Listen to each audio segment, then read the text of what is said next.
Existe una mentira fundamental en la imagen que la mayoría de nosotros llevamos en la cabeza sobre el sistema solar. No es una mentira deliberada, sino más bien un error de escalas tan vasto que distorsiona todo lo que creemos entender acerca de dónde vivimos. Si te pidieran dibujar el sistema solar en este momento, probablemente colocarías el Sol en el centro. Luego Mercurio, Venus, la Tierra, Marte, el cinturón de asteroides, Júpiter, Saturno, Urano, Neptuno. Quizás Plutón si te sientes generoso y te detendrías. Dejarías el lápiz y dirías que esa es la imagen del sistema solar. Todo, desde el cálido centro hasta el frío borde exterior. Y estarías omitiendo aproximadamente el 99% de la imagen real. Antes de comenzar, si eres tan amable, una pequeña acción como un like y tocar en suscribirse significaría mucho para mí. Es un gesto pequeño, pero lo valoro profundamente porque cada apoyo mantiene vivo este pequeño universo. Los planetas, los 8 en total, cada mundo que hemos nombrado, fotografiado y soñado con visitar, no son las principales características de nuestro sistema solar. Tienen un centro congestionado, diminuto, insignificante. El vestíbulo de un edificio tan enorme que nadie que esté en el vestíbulo ha visto alguna vez las paredes. La verdadera frontera del sistema solar, el borde real del territorio gravitacional de nuestras estrellas, se encuentra a miles de veces más lejos que Neptuno. Se llama la nube de Oort, y aunque a menudo se la describe como una nube, esa palabra es peligrosamente engañosa. No es un susurro de gas flotando en el espacio. Es una cáscara esférica de trillones de objetos helados que rodea todo el sistema solar desde todas las direcciones, arriba, abajo y a cada lado, formando una estructura tan incomprensiblemente vasta que los planetas en su interior no son más que puntos de polvo en el centro de una catedral. Para entender qué significa esto, debes abandonar la forma del sistema solar tal como la conoces. Cuando miramos los planetas, vemos un disco plano. Mercurio, Venus, la Tierra, Marte, hasta Neptuno. Todos orbitan el Sol en un plano prácticamente plano. Parece un plato de cena. La nube de Oort no sigue esta regla. No es un anillo, no es un cinturón, es una esfera. Rodea al Sol desde cada dirección, formando una burbuja hueca de hielo antiguo que ha estado en la oscuridad absoluta del espacio profundo durante 4.000 millones de años. Estamos viviendo dentro de ella en este momento. Has estado dentro de ella toda tu vida. Cada ser humano que ha existido ha vivido y muerto dentro de esta burbuja sin nunca ver sus paredes. La escala de esta estructura rompe la capacidad del cerebro humano para procesar la distancia. Los astrónomos miden el espacio profundo en unidades astronómicas. Una unidad astronómica es la distancia desde la Tierra hasta el Sol, aproximadamente 93 millones de millas. Para contextualizar, Neptuno, el planeta mayor más externo, orbita a unas 30 unidades astronómicas del Sol. Esa es la frontera de la vecindad planetaria. La nube de Oort está en una categoría de distancia completamente diferente. Su borde interior ni siquiera comienza hasta que estás en algún lugar entre 2.000 y 5.000 unidades astronómicas del Sol, y se extiende hacia afuera hasta entre 50.000 y 100.000 unidades astronómicas. Esa frontera más externa está aproximadamente a la mitad del camino hacia Próxima Centauri, la estrella más cercana a la nuestra. El borde de nuestro sistema solar llega casi a la mitad del camino hacia la siguiente estrella. Deja que esto se asiente por un momento. Ayuda a visualizarlo con un modelo físico porque solo los números no pueden hacerle justicia. Reduce todo a escala, de modo que la distancia desde la Tierra hasta el Sol sea exactamente 1 pulgada. En esta escala, Mercurio estaría a una fracción de pulgada del Sol, Marte a unas 1,5 pulgadas, Júpiter a 5 pulgadas, Neptuno a 30 pulgadas, Plutón aproximadamente a 40 pulgadas. Podrías poner todo el sistema planetario conocido, cada mundo, cada luna, cada anillo, cada nave que hayamos enviado, sobre una mesa grande de comedor.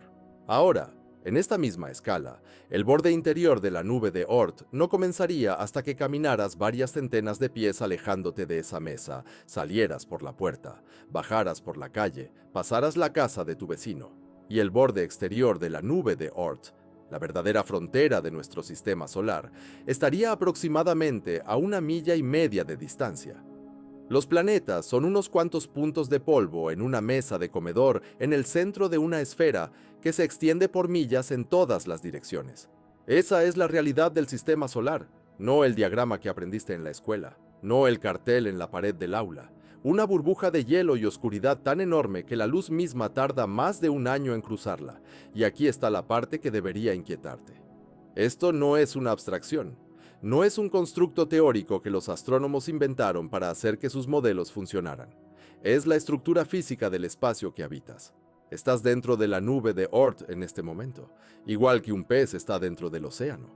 La diferencia es que el pez puede ver el agua. Tú no puedes ver las paredes de tu contenedor. Nadie puede. Ningún telescopio ha fotografiado jamás un objeto confirmado en la nube de Oort.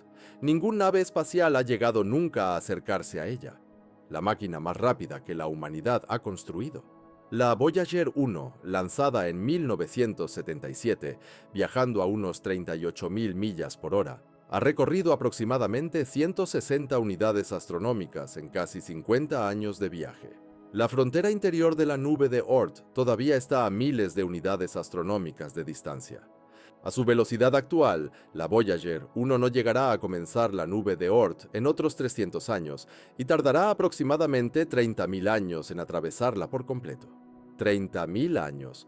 Como referencia, hace 30.000 años, los seres humanos pintaban animales en las paredes de cuevas en el sur de Francia.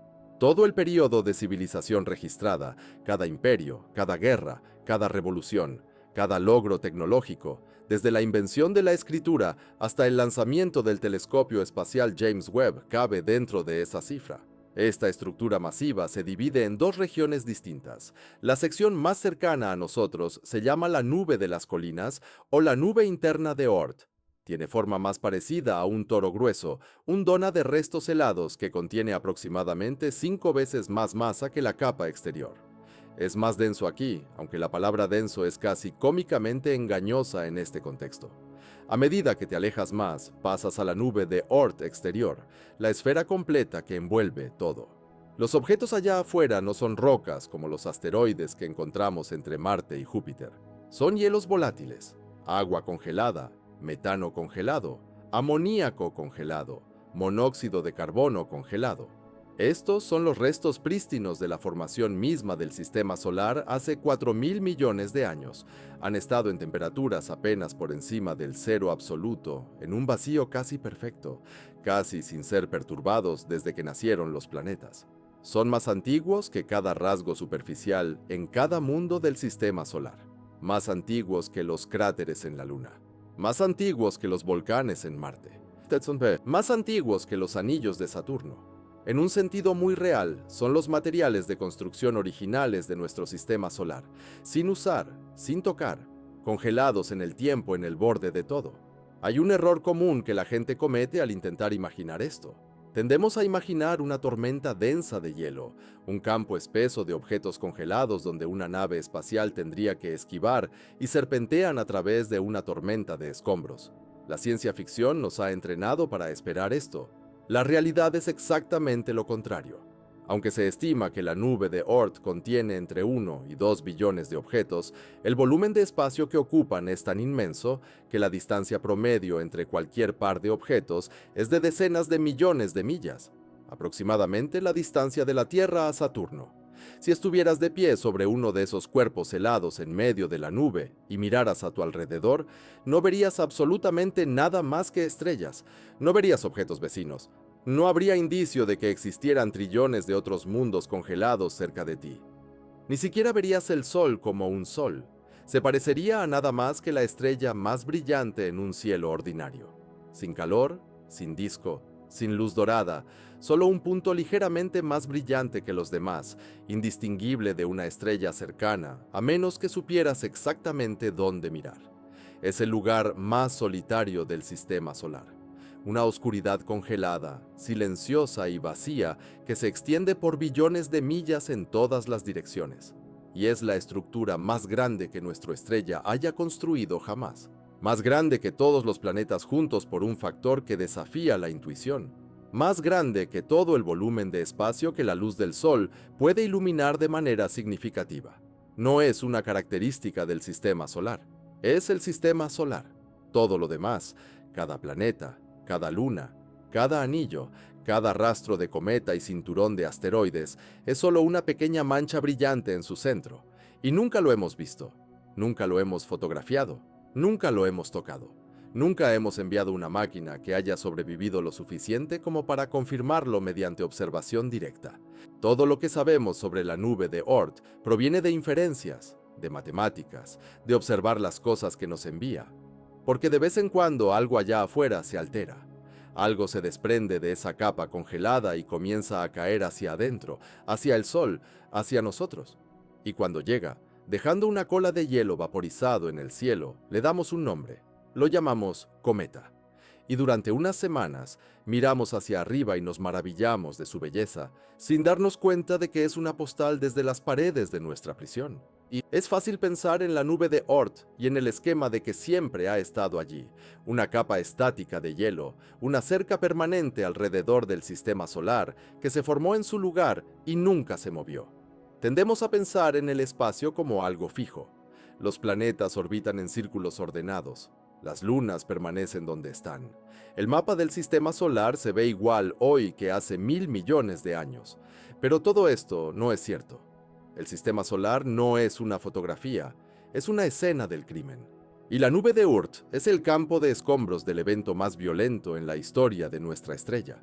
Hace 4,5 mil millones de años, el sistema solar era irreconocible. No existían carriles orbitales ordenados, ni separaciones claras entre los planetas rocosos internos y los gigantes gaseosos. El Sol era joven y caliente, rodeado por un grueso disco de gas y polvo llamado disco protoplanetario, una placa giratoria de material en bruto que se extendía por cientos de unidades astronómicas en todas las direcciones. Dentro de este disco, la gravedad hacía lo que la gravedad hace. Se formaron aglomerados. Los aglomerados colisionaron. Cuerpos pequeños se fusionaron en cuerpos mayores. Cuerpos mayores se fusionaron en planetesimales, objetos del tamaño de montañas y pequeños mundos, billones de ellos rodando por el disco en un caos que duraría cientos de millones de años. Los planetas que conocemos hoy estaban siendo ensamblados a partir de estos desechos, pero no estaban donde los vemos ahora. Júpiter, el planeta más grande del sistema solar, no se formó en su distancia actual de 5,2 unidades astronómicas del Sol.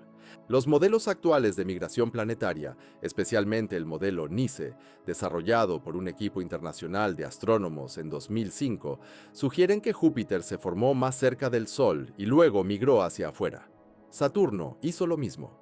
Y a medida que estos dos planetas enormes desplazaron sus órbitas, su gravedad hizo algo catastrófico en todo lo que los rodeaba. Atraviesaron el campo de escombros del sistema solar primitivo como bolas de demolición a través de un sitio de construcción. Cada cuerpo helado en su camino fue sometido a fuerzas gravitacionales que podían acelerar un objeto a velocidades extraordinarias. Algunos de estos escombros quedaron atrapados en órbitas estables alrededor de los gigantes, convirtiéndose en lunas. Otros fueron empujados hacia adentro, hacia el Sol, donde se vaporizaban. Pero una gran cantidad fue lanzada hacia afuera con fuerza, velocidad y violencia. El mecanismo se llama efecto de látigo gravitacional y es el mismo principio que NASA usa hoy para acelerar naves espaciales. Cuando un cuerpo pequeño pasa cerca de un planeta enorme, la gravedad del planeta curva su trayectoria y cambia su velocidad. Si la geometría es correcta, el pequeño cuerpo puede adquirir suficiente velocidad para ser expulsado completamente del sistema solar interior. Hace 4,5 mil millones de años, Júpiter y Saturno estaban haciendo esto con miles de millones de planetesimales helados simultáneamente. El sistema solar interior se convirtió en una galería de tiro. Objetos congelados que se habían formado en la misma región que los gigantes gaseosos fueron lanzados hacia afuera en todas las direcciones, dispersándose en el vacío como metralla de una explosión. Algunos de ellos fueron lanzados tan fuerte que alcanzaron la velocidad de escape y abandonaron por completo el sistema solar, flotando hacia el espacio interestelar para convertirse en objetos huérfanos que vagan entre las estrellas. Ahora sabemos que estos objetos existen. En 2017, los astrónomos detectaron a Oumuamua, el primer objeto interestelar confirmado que pasó por nuestro sistema solar, y en 2019, el cometa Boris se convirtió en el segundo. Se cree que ambos son tipo de restos que los sistemas planetarios jóvenes expulsan rutinariamente. Nuestro propio sistema solar probablemente contribuyó con su parte a la población interestelar hace miles de millones de años. Pero una porción significativa del material expulsado no alcanzó exactamente la velocidad de escape. Viajó hacia afuera, miles de unidades astronómicas, decenas de miles, hasta el borde mismo de la influencia gravitacional del Sol. Y luego se detuvo. No tenía suficiente energía para liberarse por completo. Se quedó allí en la oscuridad congelada entre las estrellas, atrapado en órbitas enormes y elongadas que tomarían millones de años en completarse. Y luego algo más tomó el control, algo externo, algo que no tenía nada que ver con el Sol en absoluto. La galaxia de la Vía Láctea. En las distancias extremas donde estos objetos llegaron a descansar, la gravedad del Sol es casi inconcebiblemente débil. Todavía está allí. Todavía, técnicamente, mantiene estos objetos en órbita, pero ya no es la fuerza dominante. A 50.000, 60.000, 100.000 unidades astronómicas, la influencia gravitacional de la propia galaxia comienza a competir con la del Sol. Los astrónomos llaman a esto la marea galáctica. Así como la Luna genera mareas en los océanos de la Tierra al ejercer una mayor fuerza sobre el lado cercano que sobre el lado lejano, la masa combinada de la Vía Láctea, su denso disco de estrellas y gas, su bulbo central masivo, ejerce una fuerza de marea sobre los objetos más externos del sistema solar. Esta fuerza es extraordinariamente sutil. Nunca la detectarías en la Tierra, nunca la detectarías en Neptuno. Pero en el borde del sistema solar, donde el control del Sol ha desaparecido casi por completo, la marea galáctica se convierte en el escultor. Es esta fuerza de marea la que da forma a la nube de Oort en una esfera. Sin ella, los restos expulsados habrían permanecido en un disco plano, en el mismo plano que los planetas.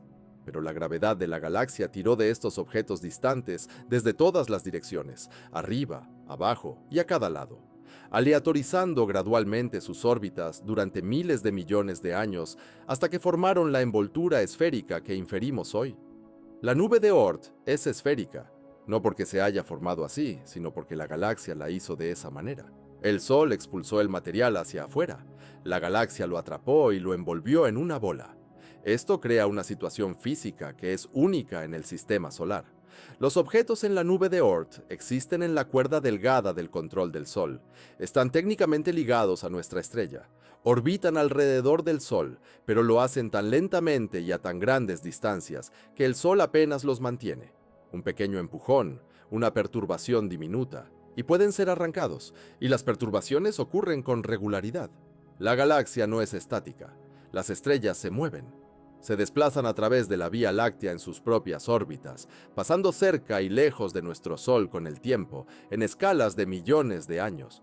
Ocasionalmente, una estrella pasa lo suficientemente cerca del sistema solar como para que su gravedad llegue a la nube de Oort y la sacuda. Esto no es una conjetura.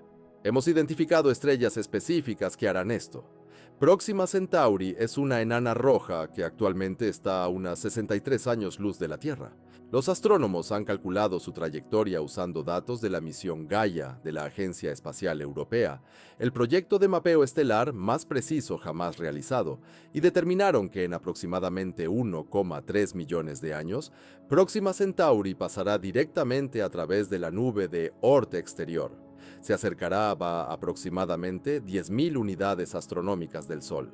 Esto no es una pérdida menor en términos astronómicos, es una intrusión directa en la envoltura de nuestro sistema solar. Cuando pase, su gravedad dispersará millones de objetos helados. Muchos serán lanzados hacia afuera, expulsados completamente del sistema solar, perdidos en el espacio interestelar. Pero muchos otros serán empujados hacia adentro. Sus órbitas serán perturbadas lo suficiente para que comiencen a caer hacia el Sol. No rápidamente, no de manera dramática. En cientos de miles de años, en millones de años, estos objetos desplazados girarán lentamente hacia el interior del sistema solar. Algunos cruzarán las órbitas de los planetas exteriores, otros serán desviados nuevamente por Júpiter o Saturno, y algunos continuarán cayendo hasta el interior del sistema solar, pasando por Marte, por la Tierra, por Venus, ganando velocidad a medida que la gravedad del Sol los acelera, sus antiguos hielos comenzando a vaporizarse con el aumento del calor, produciendo colas de gas y polvo que se extienden por millones de millas detrás de ellos. Se convertirán no en uno o dos, sino en millones. Una lluvia de cometas que puede durar millones de años después de un solo encuentro estelar. Esto ha ocurrido antes. Volverá a suceder. El registro geológico en la Tierra contiene evidencia de períodos con tasas de impacto elevadas que se correlacionan con tiempos estimados de pasajes estelares cerca de la nube de Oort. La lluvia tardía de impactos, un período aproximadamente hace 4.000 millones de años, cuando el sistema solar interior fue golpeado por una intensa lluvia de impactos, puede haber sido parcialmente desencadenada por este mismo tipo de perturbación gravitacional. Los cráteres en la Luna, muchos de los cuales datan de esa era, pueden ser cicatrices dejadas por objetos que pasaron miles de millones de años congelados en la nube de Oort antes de ser sacudidos y enviados a toda velocidad hacia el interior. Y no solo las estrellas fugaces que pasan perturban la nube. Las nubes moleculares gigantes, vastas regiones de gas y polvo densos, donde se están formando nuevas estrellas, también ejercen influencia gravitatoria. El sistema solar pasa por o cerca de estas nubes en su órbita alrededor de la Vía Láctea, y cada encuentro puede perturbar la nube, soltando nuevas ondas de cometas. El propio Sol orbita el centro galáctico una vez cada 225 a 250 millones de años, un periodo a veces llamado el año galáctico. A lo largo de la existencia del sistema solar, ha completado aproximadamente 20 órbitas, y en cada una de ellas ha pasado por regiones con diferentes densidades estelares, fuerzas de marea variables y entornos gravitacionales diversos. Cada paso redefine la nube, cada paso sacude la jaula. En 2024, investigadores publicaron un estudio sugiriendo que un planeta del tamaño de Neptuno o Urano podría estar oculto en la propia nube de Oort. No un planeta que se formó allí, sino uno que fue expulsado del interior del sistema solar durante el mismo periodo caótico que creó la nube. Sean Raymond, de la Universidad de Burdeos, y Nathan Cobb, del Instituto de Ciencias Planetarias, propusieron que si tal planeta existe, tendría una órbita extremadamente elongada, pasando la mayor parte del tiempo en la oscuridad distante, prácticamente indetectable con la tecnología actual.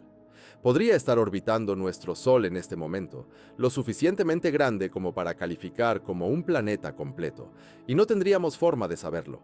La nube de Oort es tan vasta, tan oscura y tan lejana, que podría ocultar un mundo del tamaño de Neptuno y mantenerlo en secreto durante toda la historia de la civilización humana. La nube de Oort no es una pared, no es una cerca. Es una estructura viva y dinámica que respira con los ritmos gravitacionales de la galaxia. Fue construida por la violencia, esculpida por fuerzas de marea y perturbada por cada estrella que se acerca demasiado. Envía emisarios al sistema solar interior en forma de cometas de período largo, objetos que llegan desde la oscuridad en órbitas tan elongadas que no volverán en miles o millones de años. Cada cometa de periodo largo que hayas visto alguna vez en una fotografía es un fragmento de la nube de Oort que fue soltado por la gravedad de algo enorme y enviado a chocar contra el Sol. Y cada vez que miras uno, estás observando un pedazo de 4,5 mil millones de años de los escombros de construcción del sistema solar. Un fragmento del material original que Júpiter descartó cuando los planetas eran jóvenes, conservado en congelación profunda en el borde del dominio del Sol, esperando en la oscuridad hasta que algo, una estrella pasajera, una marea galáctica, la mano invisible de la gravedad, le diera un empujón. Hay un hecho incómodo sobre todo lo que hemos discutido hasta ahora.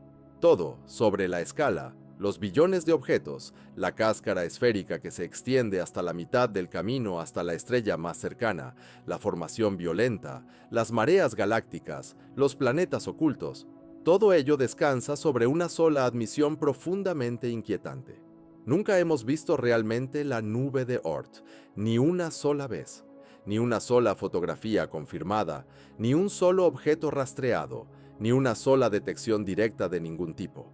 A pesar de todos los telescopios que la humanidad ha construido, a pesar del telescopio espacial Hubble orbitando por encima de nuestra atmósfera durante más de 3 décadas, A pesar del telescopio espacial James Webb, que mira más profundo en el universo que cualquier instrumento en la historia, si a pesar de arreglos de antenas de radio y observatorios infrarrojos y sondas espaciales dispersas por el sistema solar, nunca hemos logrado confirmar la existencia de un solo objeto dentro de la nube de Oort mediante observación directa. Estamos construyendo un capítulo entero de la astronomía sobre algo que no podemos ver. Esto plantea una pregunta obvia. Si no podemos verlo, ¿cómo podemos saber qué está allí? La respuesta comienza con un hombre llamado Jan Hendrik, nacido en 1900 en Franica, un pequeño pueblo de los Países Bajos. Se convirtió en uno de los astrónomos más influyentes del siglo XX. Fue el primero en proporcionar evidencia observacional de que la Vía Láctea gira, y calculó la distancia desde el Sol hasta el centro galáctico con una precisión notable para su época. Pero el trabajo que inmortalizó su nombre llegó en 1950, cuando publicó un artículo que planteaba una pregunta aparentemente simple: ¿de dónde vienen los cometas de período largo? Para 1950, los astrónomos habían catalogado suficientes cometas para notar un patrón peculiar. Existían dos poblaciones distintas: los cometas de período corto, como el cometa Halley, que orbita el Sol cada 76 años, tenían órbitas relativamente compactas que permanecían dentro del sistema planetario. Sus orígenes podían rastrearse hasta el cinturón de Kuiper, el anillo de escombros helados más allá de Neptuno. Pero los cometas de período largo eran diferentes. Llegaban en órbitas tan elongadas, tan extremas, que sus puntos más alejados del Sol, sus afelios, se agrupaban alrededor de una distancia de aproximadamente 20.000 unidades astronómicas. Venían de todas las direcciones, no del plano de los planetas, sino desde arriba, desde abajo, desde todos los ángulos. Y muchos de ellos parecían visitar por primera vez el sistema solar interior, llegando en órbitas casi parabólicas que sugerían que nunca antes habían estado tan cerca del Sol. Hendrik reconoció lo que esto significaba. Si estos cometas llegaban desde una distribución aproximadamente uniforme de direcciones y si sus afelios se agrupaban en una distancia común, entonces debían provenir de un reservorio esférico de objetos helados a esa distancia.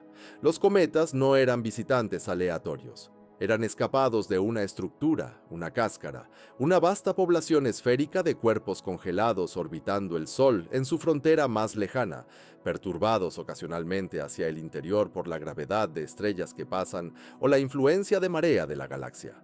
Propuso esta estructura en su artículo de 1950.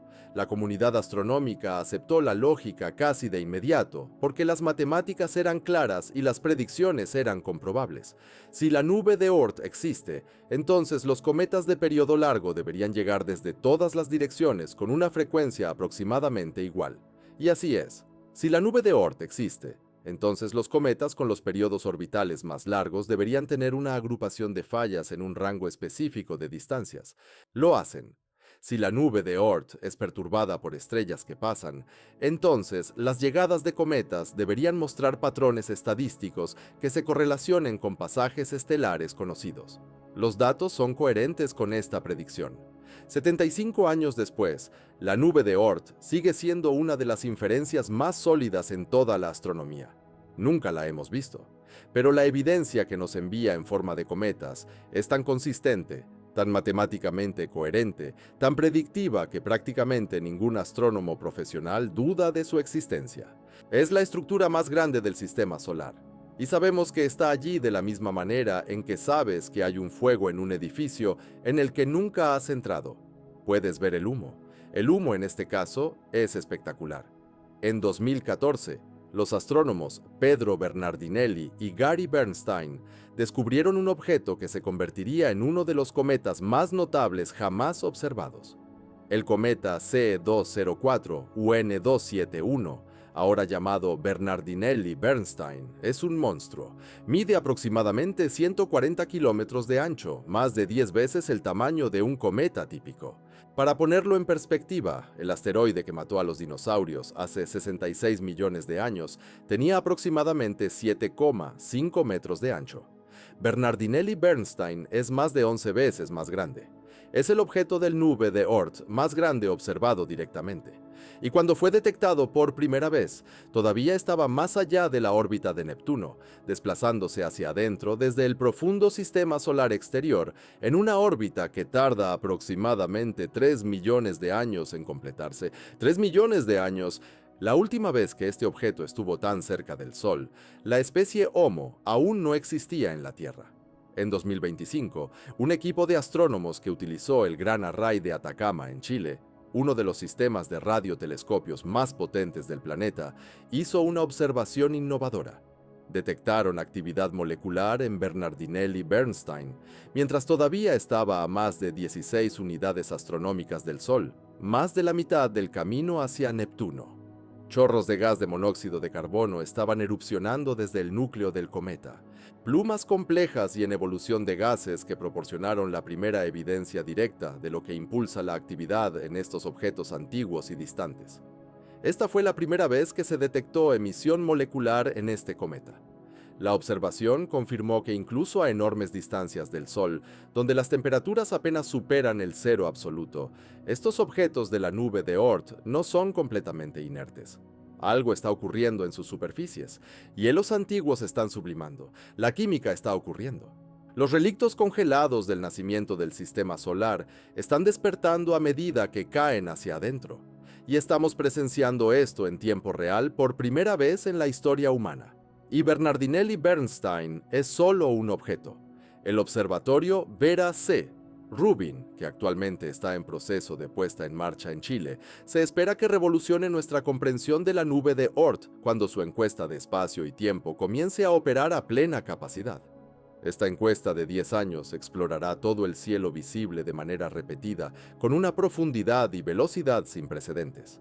Los astrónomos estiman que podría duplicar el número de cometas conocidos en la nube de Oort, que actualmente cuenta con aproximadamente 4.500 objetos catalogados.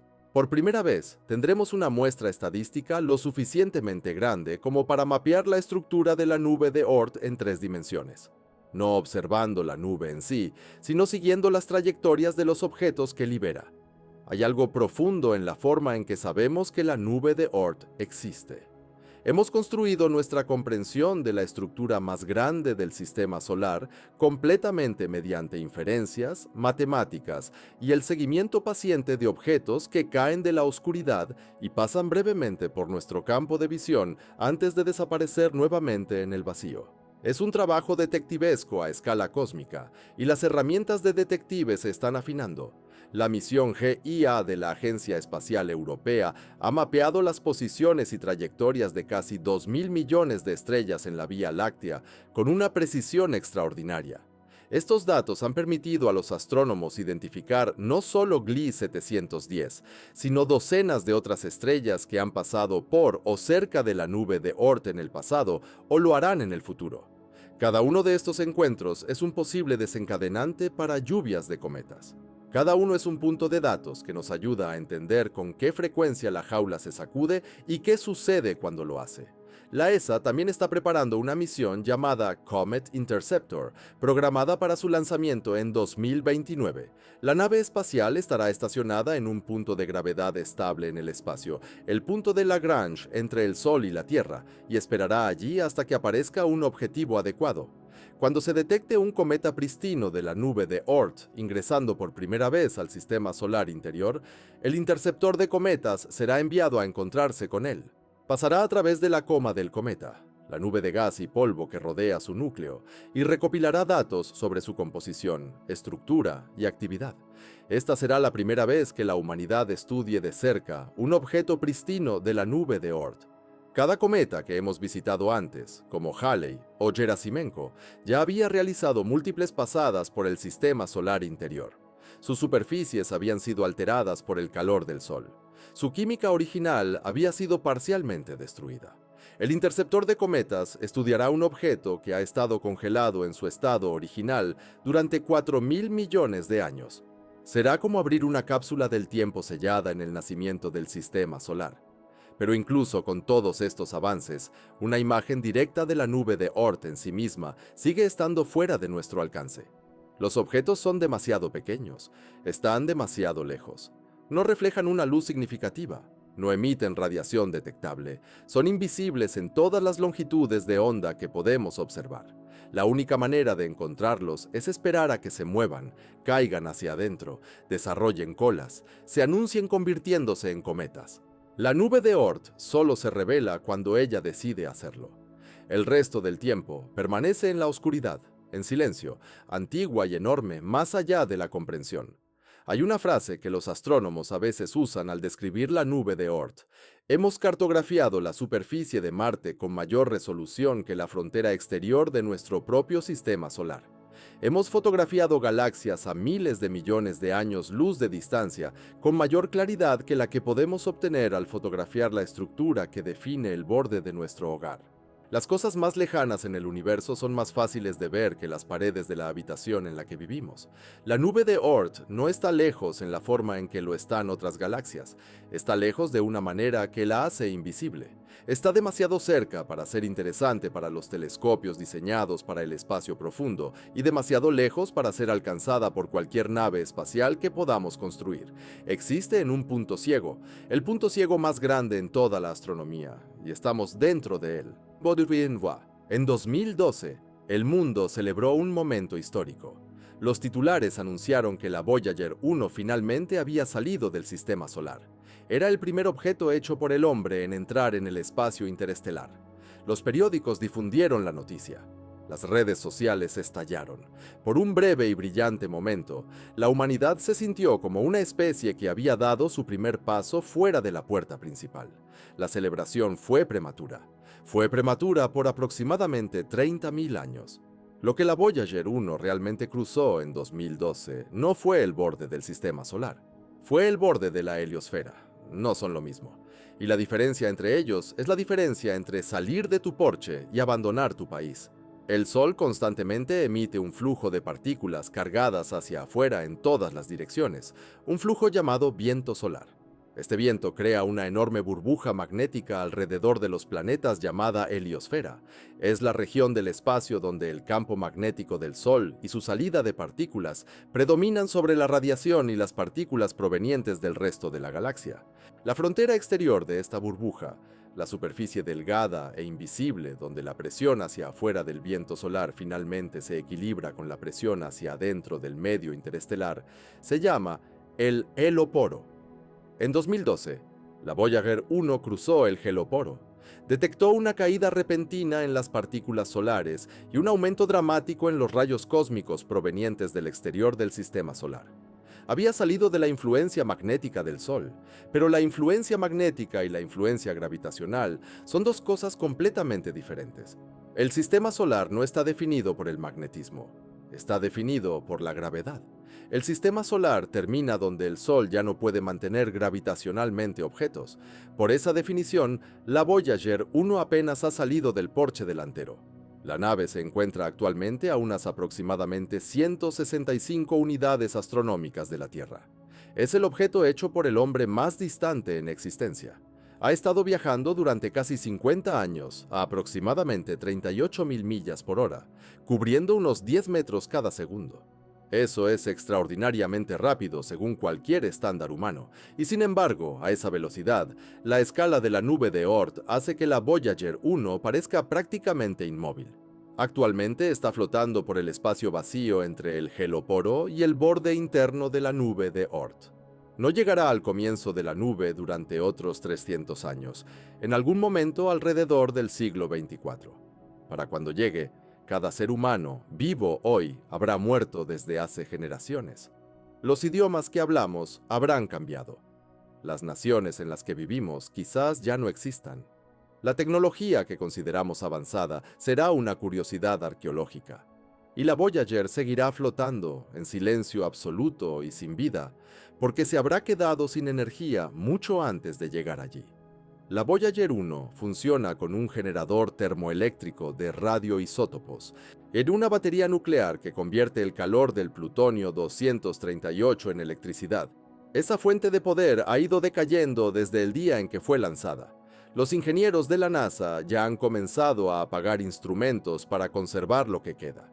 Se espera que los últimos instrumentos se apaguen alrededor de 2030, posiblemente unos años más tarde si la gestión de energía extiende la línea de tiempo. Después de eso, la Voyager 1 se convertirá en un pedazo de metal muerto, sin transmisiones, sin datos, sin manera de decirnos qué encuentra. Flotará en la oscuridad en absoluto silencio, tardando aproximadamente 30.000 años en cruzar todo el ancho de la nube de Oort y emerger al otro lado. Solo entonces, dentro de 30.000 años, habrá salido verdaderamente del sistema solar. 30.000 años, todo el periodo de la civilización humana. Desde los primeros asentamientos agrícolas en Mesopotamia hasta este momento, es aproximadamente 12.000 años. La travesía de la nube de Oort tomará 2 veces y media más que todo lo que la humanidad ha construido, escrito, descubierto y destruido. Y eso asumiendo que viaje en línea recta a través de la sección más estrecha. La nube de Oort no es simplemente distante, es un desierto, el desierto más grande del sistema solar. Y, a diferencia de cualquier desierto en la Tierra, no hay agua del otro lado, no hay oasis, no hay puntos de paso, no hay nada más que más vacío extendiéndose por años luz hasta que llegues a la próxima estrella. Esto crea un problema que va más allá de la filosofía. Es un problema de ingeniería, un problema matemático brutal, actualmente insoluble. En la ciencia ficción, las naves espaciales suelen saltar de un recurso a otro, se detienen en asteroides para extraer agua, se reabastecen en lunas de planetas gaseosos, utilizan los materiales dispersos en el sistema solar como piedras de toque. Esta estrategia se llama saltar islas, y dentro del sistema planetario es teóricamente factible. Las islas, los asteroides, las lunas, los objetos del cinturón de Kuiper están lo suficientemente cerca unos de otros como para que una nave pueda visitar uno, extraer recursos y continuar hacia el siguiente. Pero una vez que cruzas la órbita de Neptuno, las islas desaparecen. La nube de Oort contiene trillones de objetos. En teoría, hay material allá afuera: agua, hielo, amoníaco, monóxido de carbono, los ingredientes básicos para combustible y soporte vital. Pero esos objetos están separados por distancias que hacen imposible saltar de isla en isla. La distancia promedio entre dos objetos en la nube de Oort es aproximadamente la distancia de la Tierra a Saturno. No puedes detenerte en un objeto de la nube de Oort para reabastecerte, porque encontrar el siguiente requeriría un viaje de cientos de millones de millas a través del espacio vacío sin ninguna garantía de que puedas localizarlo, alcanzarlo o usarlo. Los objetos son demasiado pequeños, demasiado oscuros, demasiado dispersos y demasiado distantes para servir como puntos de referencia. Son islas separadas por océanos tan anchos que ningún barco puede llevar suficientes suministros para cruzar de uno a otro. Esto significa que cualquier nave espacial que intente cruzar la nube de Oort debe llevar cada gota de combustible, cada vatio de energía, cada gramo de suministros que necesitará para toda la travesía desde el momento en que sale de la Tierra. Aquí es donde la ecuación de cohetes se convierte en un muro. La ecuación de cohetes de Tsiolkovsky, la ley fundamental que rige toda propulsión de cohetes, describe una relación exponencial entre la masa de combustible y la velocidad que una nave puede lograr. Cuanto más combustible lleves, más pesada será la nave. Cuanto más pesada sea, más combustible necesitarás para acelerarla. Cuanto más combustible añades, más pesado se vuelve. De nuevo, esta curva exponencial significa que para los cohetes químicos, los que lanzaron toda nave que la humanidad ha construido, cruzar la nube de Oort en un tiempo razonable no solo es difícil, es físicamente imposible. La cantidad de combustible requerida excedería la masa de la nave por factores tan enormes que el cohete sería solo combustible sin espacio para estructura, instrumentos o tripulación. Por eso la nube de Oort no es solo un límite, es una zona de cuarentena, una barrera natural que separa el sistema solar del resto de la galaxia más eficazmente de lo que cualquier muro físico podría hacer. Es 100.000 unidades astronómicas de vacío, sin luz, sin calor, sin recursos, sin puntos de referencia, solo oscuridad y distancia, y el susurro más tenue posible de la gravedad del Sol, manteniendo en su lugar 1 billón de fantasmas congelados. Existen propuestas de tecnologías que eventualmente podrían cruzar esta barrera. Velas solares, enormes láminas reflectantes que usan la presión de la luz solar para propulsión, podrían teóricamente acelerar una pequeña sonda a fracciones significativas de la velocidad de la luz si se desplegaran lo suficientemente cerca del Sol. La iniciativa Breakthrough Starshot, financiada en parte por el fallecido físico Stephen Hawking y el inversor Yuri Milner, propuso usar láseres terrestres para acelerar sondas de escala en gramos a un 20% de la velocidad de la luz. A esa velocidad, la nube de Oort podría ser cruzada en días en lugar de milenios. Pero estas tecnologías siguen siendo teóricas. Ninguna vela solar ha sido probada a las escalas requeridas.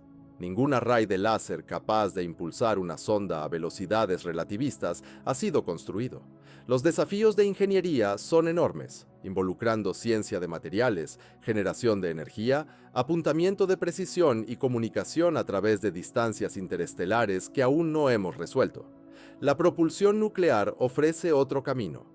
El proyecto Orion, concebido en los años 50, proponía detonar bombas nucleares detrás de una nave para impulsarla hacia adelante.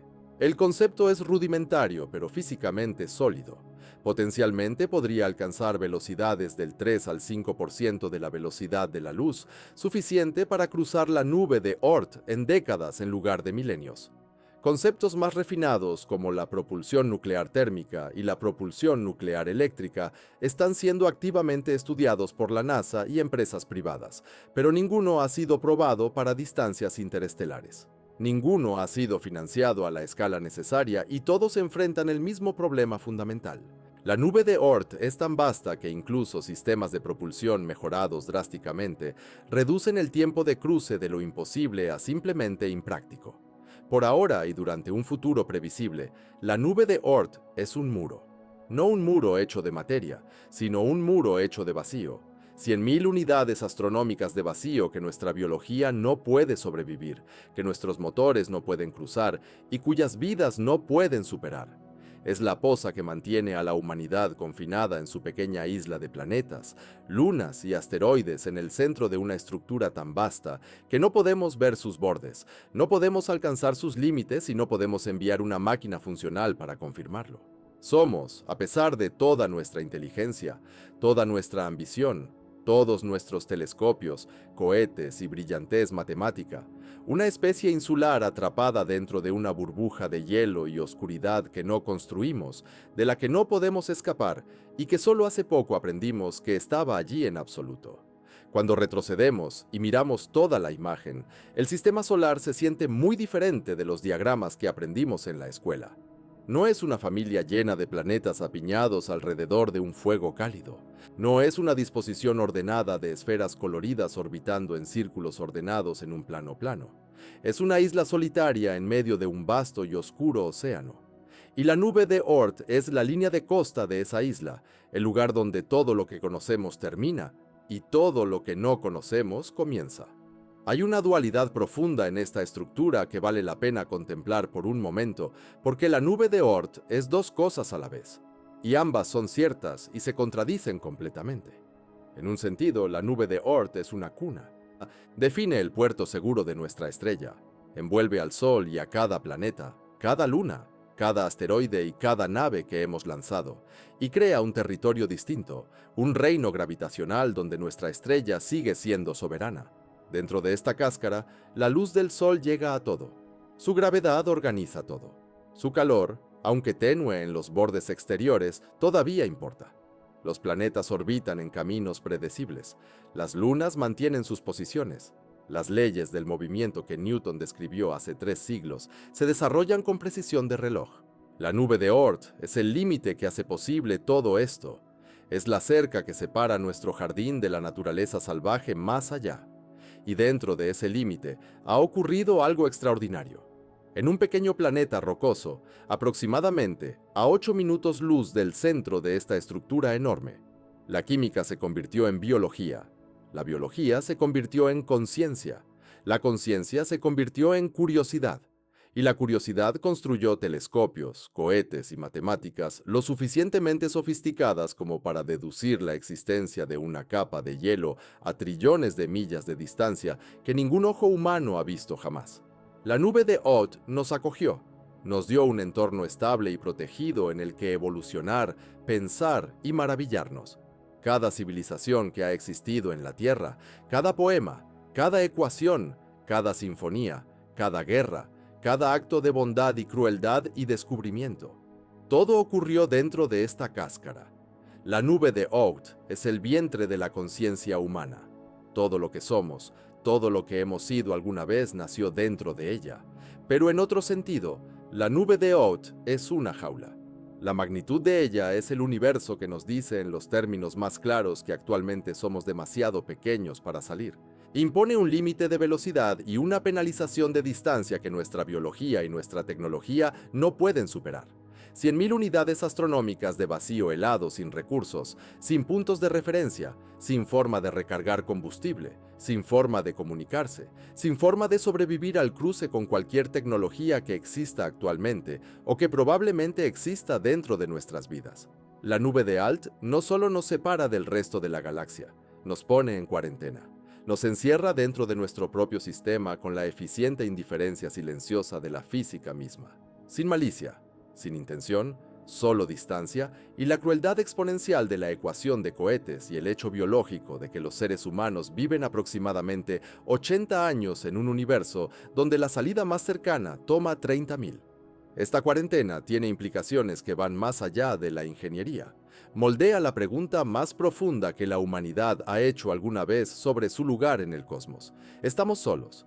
La paradoja de Fermi, la observación de que el universo parece lo suficientemente viejo y grande como para que las civilizaciones inteligentes sean comunes, y sin embargo no vemos evidencia de ellas, puede tener una respuesta más sencilla de lo que estamos dispuestos a aceptar.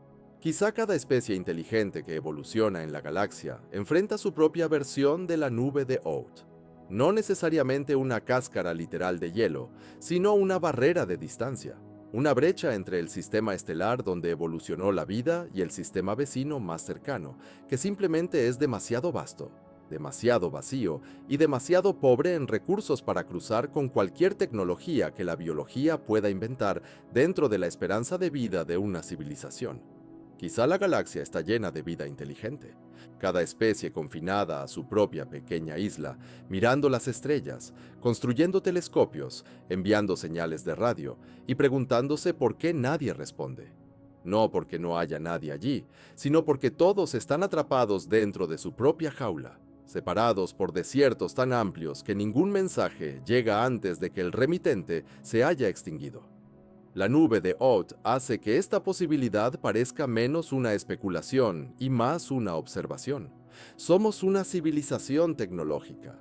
Hemos dividido el átomo, hemos descodificado el genoma, hemos construido máquinas que pueden pensar y no podemos cruzar nuestro propio patio trasero. No porque nos falte ambición, no porque nos falte inteligencia, sino porque el patio trasero mide 100.000 unidades astronómicas de ancho y no hay nada en él. Y sin embargo, siempre hay un y aún. Ya hemos enviado una parte de nosotros hacia adelante. Voyager 1 está allá afuera ahora mismo, silencioso, oscuro, muerto en todos los sentidos funcionales, pero en movimiento, aún en movimiento, a 38.000 millas por hora, cada día, cada año, llevando un disco dorado grabado con sonidos e imágenes de la Tierra, flotando por el vacío entre los Heliops y el borde interior de la nube de Oort. No sabe dónde está. No puede decirnos qué ve, pero está allí. Y detrás de él, Voyager 2. Y detrás de eso, Pioneer 10 y Pioneer 11, también silenciosos, también flotando, también llevando placas con dibujos de seres humanos y mapas que muestran dónde vivimos. 4 pequeños objetos metálicos, las cosas más lejanas que la humanidad haya hecho, todos apuntando hacia afuera, todos cayendo a través de la oscuridad hacia una cáscara de hielo de la que nunca reportarán de vuelta. Mucho después de que las ciudades en la Tierra hayan cambiado y las civilizaciones que las construyeron hayan surgido y caído, Voyager 1 seguirá allá afuera. Habrá flotado hacia el silencio de la nube interior. Pasará por encima de billones de objetos congelados en la oscuridad, invisibles para cualquiera de ellos, no detectados por nada. Se convertirá en solo otro artefacto en la cáscara, un pequeño fósil de metal flotando entre el hielo. No lleva combustible, no lleva energía.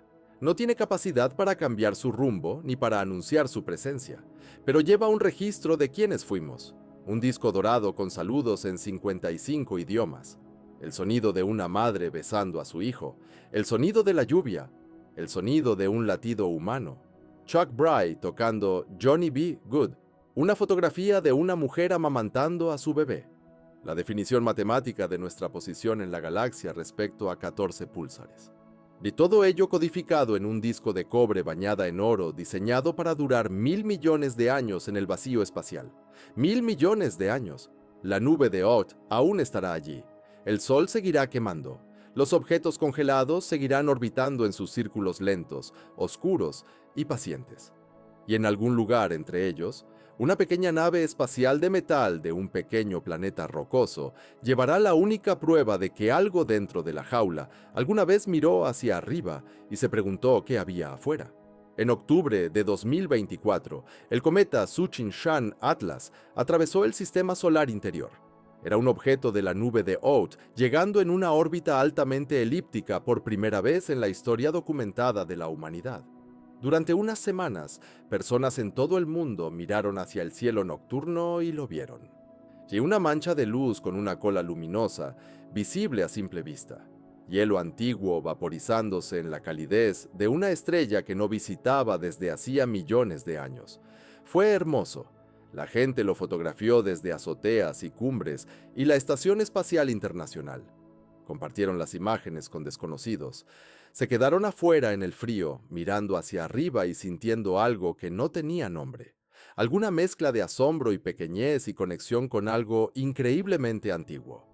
Ese cometa era un pedazo de la jaula, un vestigio congelado del nacimiento del sistema solar, desprendido de la nube de Oort por alguna perturbación gravitacional hace millones de años, cayendo lentamente hacia el interior a través del vacío, más allá de las órbitas de los planetas exteriores, más allá de Júpiter, más allá de Marte.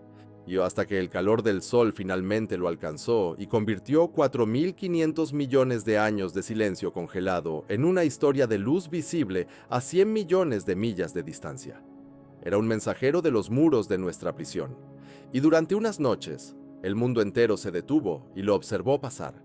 La nube de Oort es el comienzo del fin de nuestro vecindario.